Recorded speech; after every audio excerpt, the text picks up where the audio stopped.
As you can see, KP has come back for round 2 of the great debate. But today, we're sticking to baseball. Today on Locked On A's.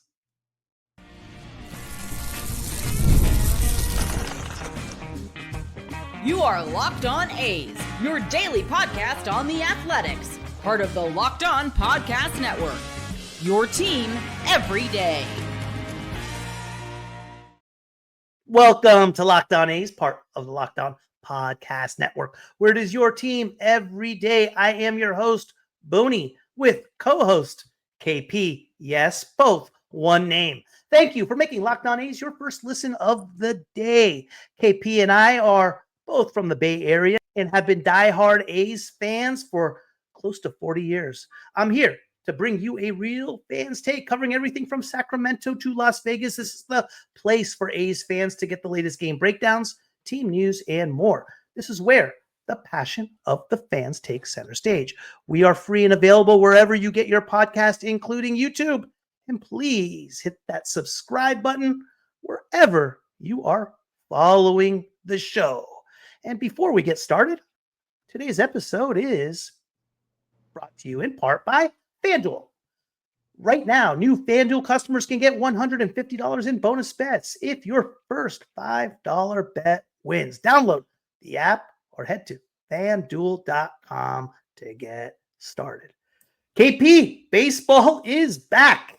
Here we go. Spring training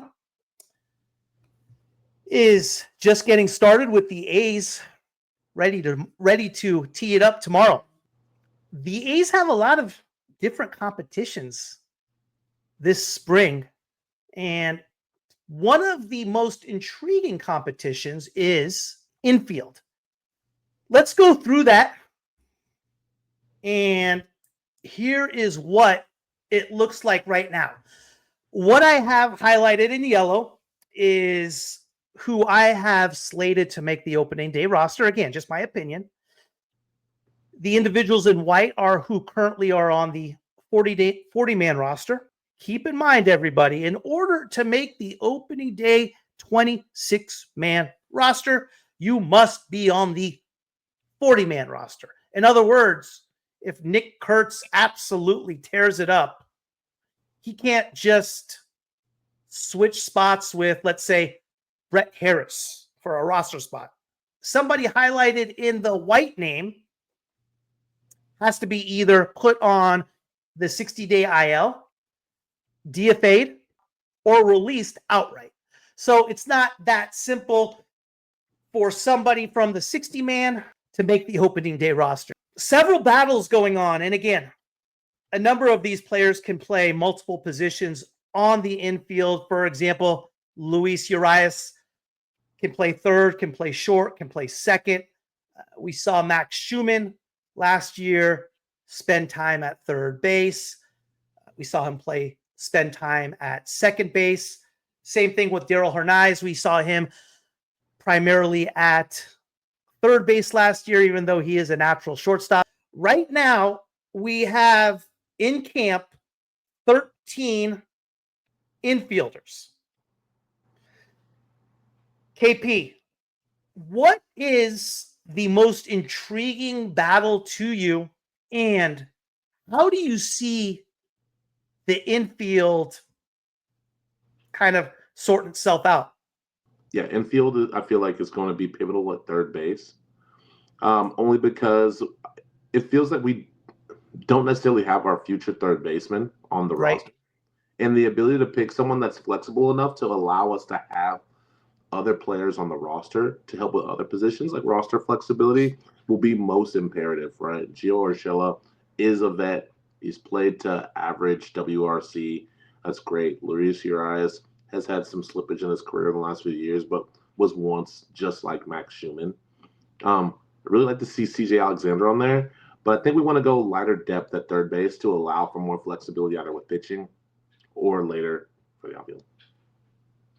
I like Urias. Everyone forgets just 3 years ago, he hit 23 bombs. And this seems kind of to be the trend of how the A's have been going. Hey, can you be that player you were 2 years ago? And we know that you had a bad year, and we're going to get you at a discount, hoping you can be somewhat of who you were. For example, a Jeffrey Springs. With regard to who I have in the yellow, now that's who I have making the opening day roster. I have Daryl Hernandez getting sent back down to AAA. I got Schumann making the roster over him. I got Alexander and Harris being sent down. And of course, you have Logan Davidson, Max Muncy, and Alejo Lopez as non-roster invitees.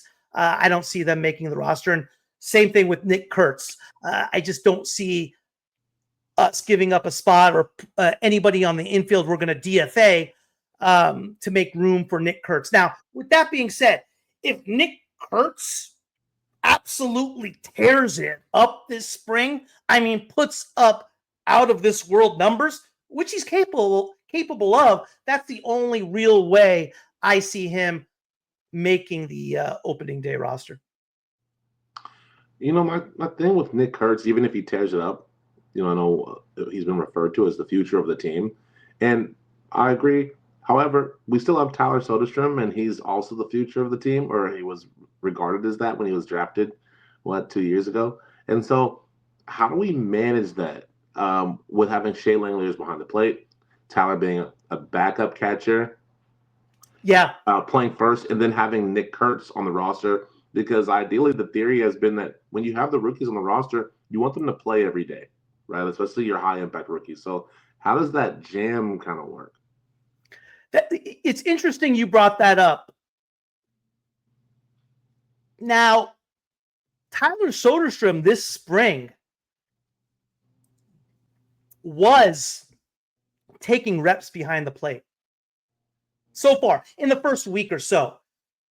Can you see a possibility of Tyler Soderstrom being placed as the backup catcher, thus outright releasing Pereda and opening up a roster spot? Do you see that as a possibility, or are we going to carry two catchers and leave Soderstrom at first?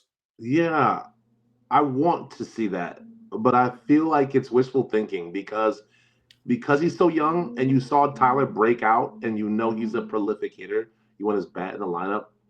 I find it interesting that you would have him behind the plate because the catching depreciates the offense. We all know that.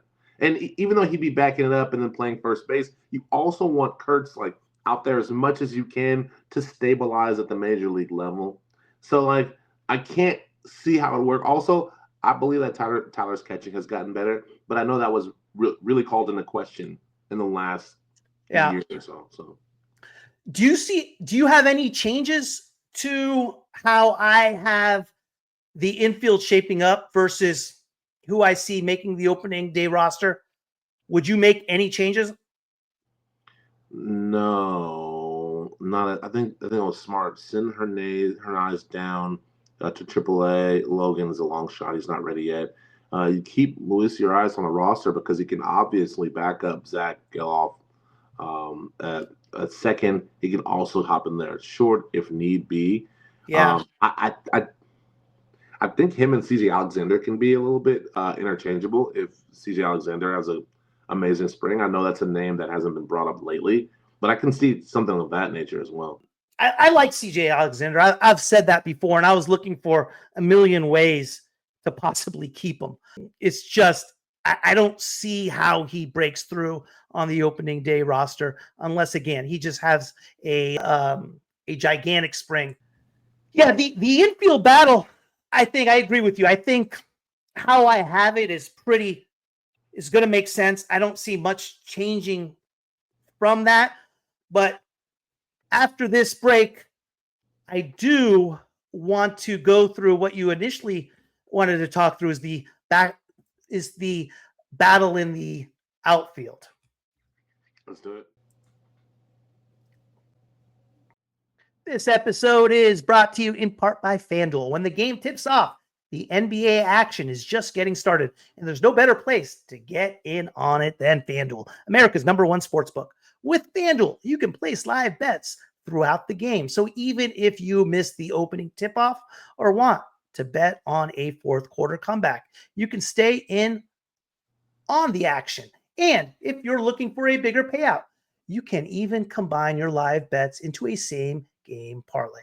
I love using FanDuel's live betting feature because it keeps every moment of the game exciting. Whether I'm backing my team for a late game rally or picking a player to hit a clutch three, I never feel like I have missed my chance. Plus, the app is easy to use, and when you win, you get paid instantly. Right now, new FanDuel customers can bet $150 in bonus bets if your first $5 bet wins. Just visit FanDuel.com to join today. That's FanDuel.com for your shot at $150 in bonus bets. Make every moment more with FanDuel, the official sports betting partner of the NBA. KP, let's get to the outfield. The outfield has some intriguing battles, and I'm going to put the diagram back up and we can exactly examine what looks most intriguing and who I have making the opening day roster. So right now, I have Andujar in left, Seth Brown in left, JJ Bleday in center, and Brett Rooker obviously is going to be our DH. I slotted him as the as in right field for right now, and obviously the Law Dog in right as well. I wanted to keep SD. I wanted to find a place for Denzel Clark. I battled with that for a long time. The Urias signing seemed to seal SD's spot as far as making the opening day roster. What do you think? What am I missing? I'm loving the Law Dog in right. We're looking at an extension, right? So he's going to be paid. He'll be starting there. JJ in center, definitely is our guy. And Miguel in left, I think is accurate. His bat's huge, despite the injury last year that hurt the year. I think this looks pretty good. I think Denzel's a little too green. SD, I think, is going to be critical. Is there a way we can get him on here? Because who's going to spell JJ on the day? I battled with that. I don't know. Because right now, how I have it set is 13 pitchers, 13 position players for the 26-man roster. Who's going to play center field? And, you take a back seat to JJ's defense when you have SD in center a little bit. But the athleticism alone and the hit tool, especially with runners in scoring position. Also, he didn't get to play much last year. So I'm hoping that he's also improved along with some of the other players on the team. And I think his skill set with this unit, now that we have a core around him, there were a lot of the players that he hasn't really played with on the roster now. And seeing him involved with that could be hyper exciting. So I'd like to see him absolutely crack this opening day. The question is, who does he replace? And that's the reason I brought up earlier Soderstrom possibly being slated as the backup catcher. What that does is it frees up a roster spot, right? And allows somebody like SD to slip in onto the opening day roster. Because again, yes, I am concerned immensely with who besides Bleday can play center field. Butler's is about as sketchy as it gets out there. Rooker can't do it. Andujar's a left fielder. Big arm. He's not really known for tracking down balls. And Seth Brown, no.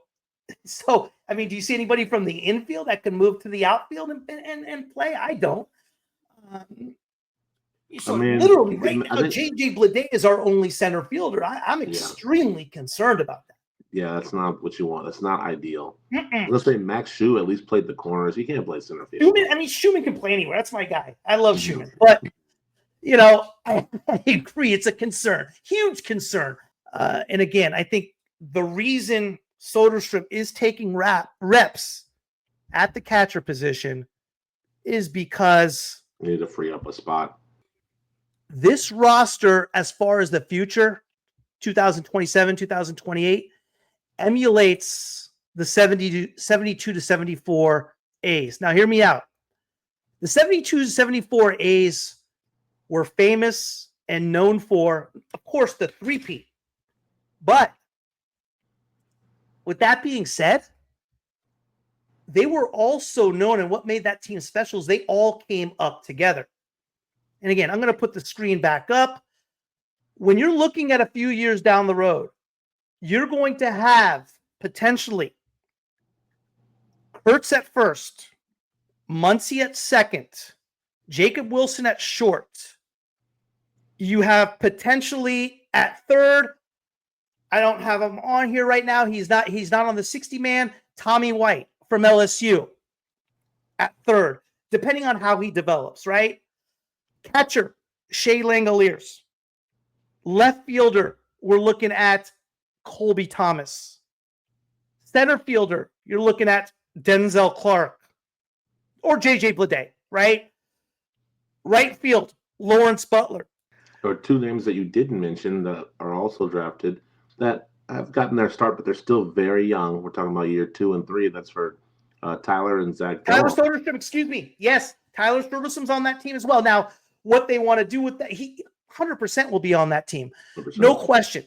So, counting the first round draft picks, Soderstrom first round, Kurtz number 4 overall, Muncy first round, Jacob Wilson number 6 overall, third base Tommy White second round pick, Shea Langoliers number 8 overall, JJ Bleday number 4 overall, Denzel Clark 4th rounder drafted by the A's, Colby Thomas, I believe he was a 3rd rounder drafted by the A's, Butler 5th round, 4th or 6th round, I don't recall. Yeah, 4th or 6th round. Yeah, drafted by the A's. The A's have something going on in the next several years that you do not see in sports anymore. In a time, in an environment where sports is dominated by the free agent, we're talking about a squad that has potentially played together for years and has talent. Obviously, we're still several years away, but that thought, is worth is something to ponder for sure. It's funny. Just a few years ago, we were questioning David Force and his GM ability. I mean, is that guy a genius or what? I mean, is he the best GM in baseball? Out of nowhere, a genius. And it's just funny how, it was we have the worst farm, and the team's old, and there's not a lot of talent. And within literally maybe a season and a half, maybe 2, we have an embarrassment of riches, all the way down to AA. Right? We can't find enough spots to fit these guys, and several of them, between Nick Kurtz and Jacob Wilson, were fast-tracked to the majors in a year's time. We'll see what happens with Kurtz, but you see where the track is headed. So it's just really interesting that he knows how to pick players that can impact immediately.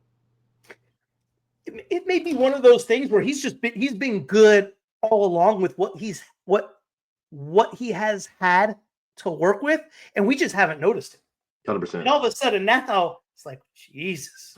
100%. And I think some of the deals that he swung, some of the trades that he did to acquire even some of the filler and some of the veterans, I think has been pretty nifty. So I just think that he's really talented. I just think he just took over at an interesting time and had to work off some of the old guards players and work through some of the contracts or not contracts and budgetary constraints. But man, you free this guy, David Forst, and look at what we have now. So it's very interesting. There's going to be some very compelling battles.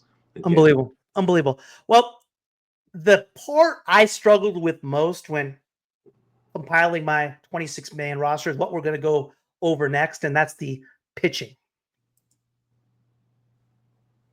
This episode is brought to you in part by Wonderful Pistachios. Looking for a snack that's both delicious and nutritious?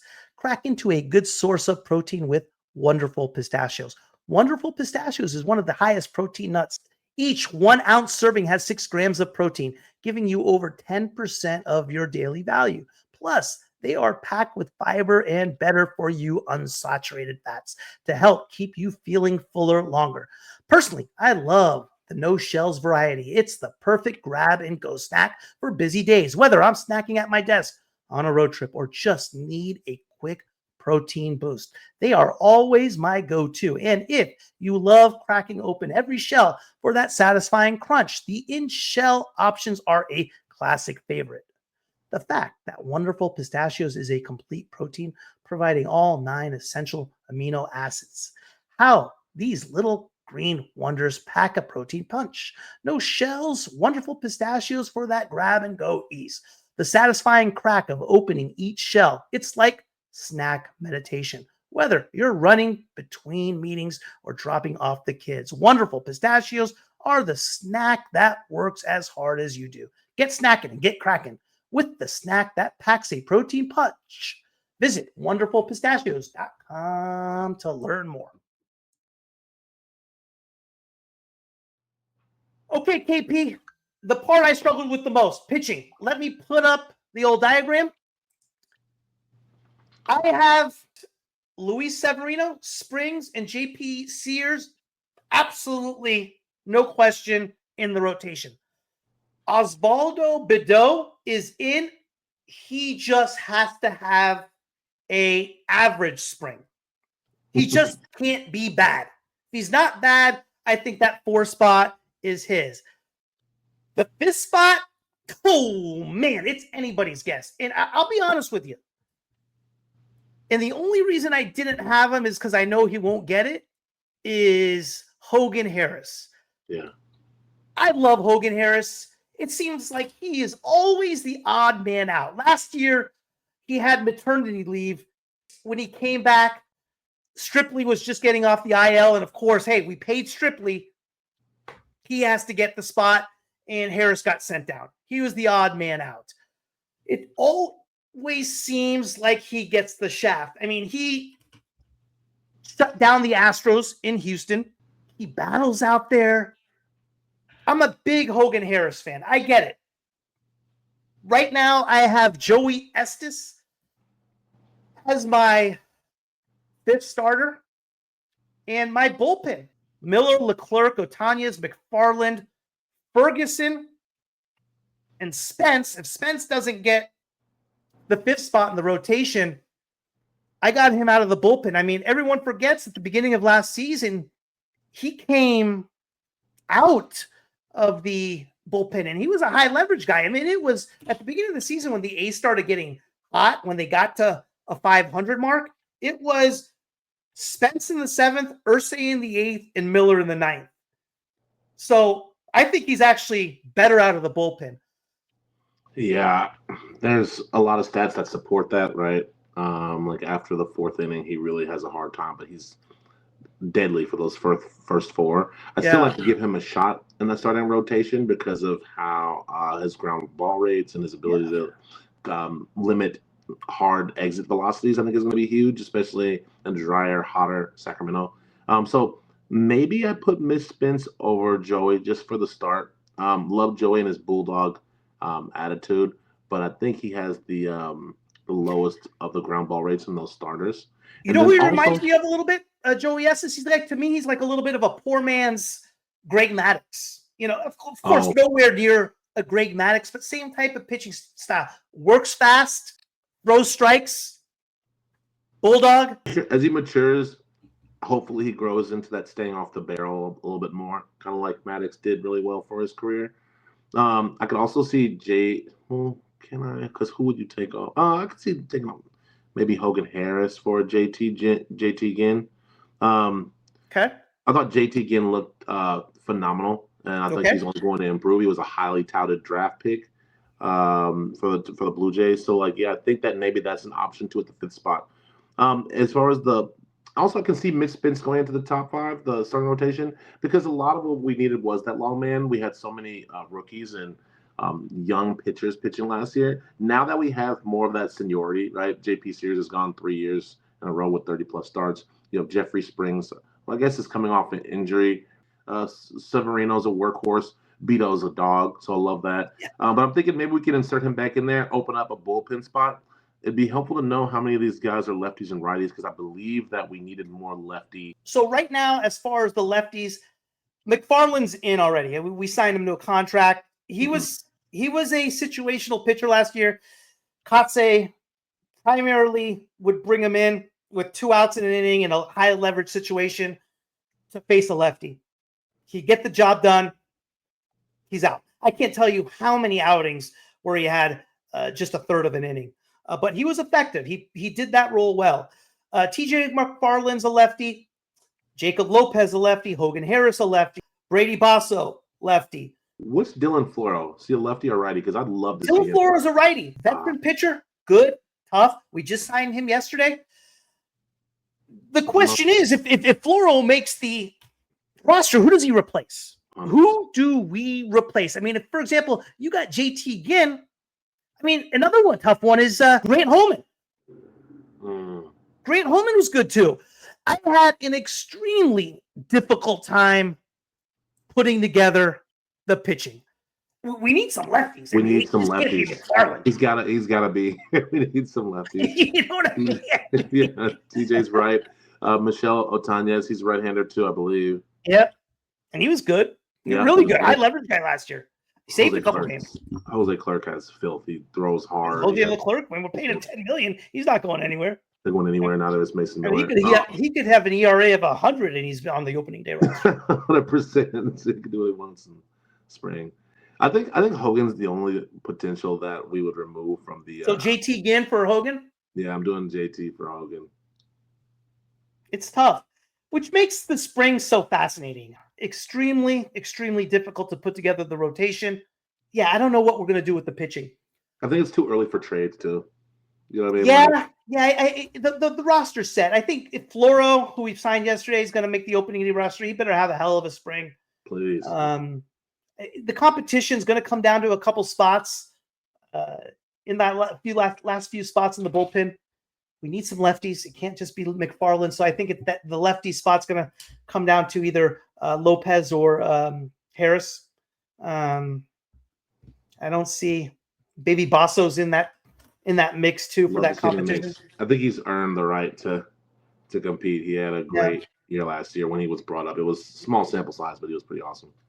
What's your predictions for the season? Give me a little KP prediction for how we're going to do this year. What you see happening? I'm thinking 74 wins. Is that right? 74 and 88, huh? I'm a little different. With spring training included, which is 30 games, and the regular season of 192 games, I got the A's going conservatively. I'm thinking 169 and 23.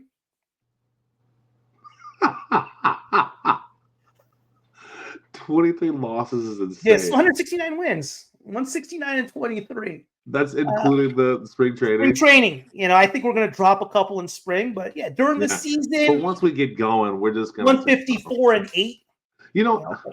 I feel like the 74 is low, but I got 85 and 77. I think we win the West. I think obviously, and this goes for any team, but I think more importantly with the A's, Springs and Severino have to stay healthy. Look, we did 74. We did 70 last year, 69 last year. All right. I think let's go 11 plus. I'm going to put it at 80. 80 to 82. All right. 82. Okay. I like it. I do think we're going to be really competitive in the West. It's gotten a lot weaker. The Astros have taken things apart, and they put Jose Altuve in left field, so that's going to be very interesting. They still have the pitching. The Angels have guys, but they don't put it together. I don't know. I think we have a serious shot, not just because of the pitching, because of some of the development and the stability of the organization. You know what I mean? Yeah. So I'm excited to see how this works out. I've never been so excited for a spring training like this one, just because everybody else on that who's participating is the future of the team. 100%. And this is just something different. I don't know if you've been watching the recent pressers, but the idea that these rookies have been working up and earning extended contracts, which is something that we hadn't seen in Oakland, right? So, you just extended Rooker for some time. And even though he wasn't really a draft pick, he was an acquisition. He was an older player that really earned his due. And so you see that. And then you see Lawrence Butler, fourth, sixth round pick a couple of years ago, come up through the entire system. And extension talks. Kotze, the manager, extension talks. And so I think that's huge that they're showing stability so the players can be comfortable in their roles. And if other players see that, I think they'll take off, KP, I'm going to leave you with this. Is obviously the A's is so exciting about the A's and what they're doing because how they ended last year and the rookies they have coming up. What I'm most excited about that they haven't had for a very, very, very long time, and this is to the credit of Forst and Kotze and the players in the clubhouse, is they're building culture. For the first time in a long time, they're building culture despite it all. And I think any winning organization has to have that. And they're starting to do that. And that's that's like I said, that's to the credit to the guys like a David Forst, like a Mark Kotze, maybe the most underrated manager in all of baseball, and leaders like Brett Rooker. They all come from a common ground in the sense that they were all given up on. Rooker was given up on by two teams. And now look, JJ Bleday was given up on. Yeah. JJ Bleday was given up on, right? Shea Langoliers, he was traded. We can't really make that statement, but for the most part, this team was given up on. And now we're getting your prospects. We're getting your big time Nick Kurtz and players to that type of level, Jacob Wilson, who are looking up to a Rooker and these other players as role models. So yeah, it's something for anybody who's an A's fan, despite everything that's happened off the field. It's exciting. It's an exciting time. And at the end of the day, it's baseball. And how can't you root for these group of guys, So I'm really, really excited about it. I can't wait. KP, let's do this again really soon. Absolutely. And KP, you know what? Thank you to you and everybody else for making Locked On A's your first listen today. For your second listen, find Locked On MLB Baseball Guru Sully brings a daily blend of humor and baseball, keeping you updated on every rumor and story throughout the offseason. Find Locked On MLB on YouTube or wherever you listen to your podcast. KP, everybody, have a great weekend. Baseball starts tomorrow for the A's. And I will check you out on Monday with a full report. Thanks, Absolutely. KP.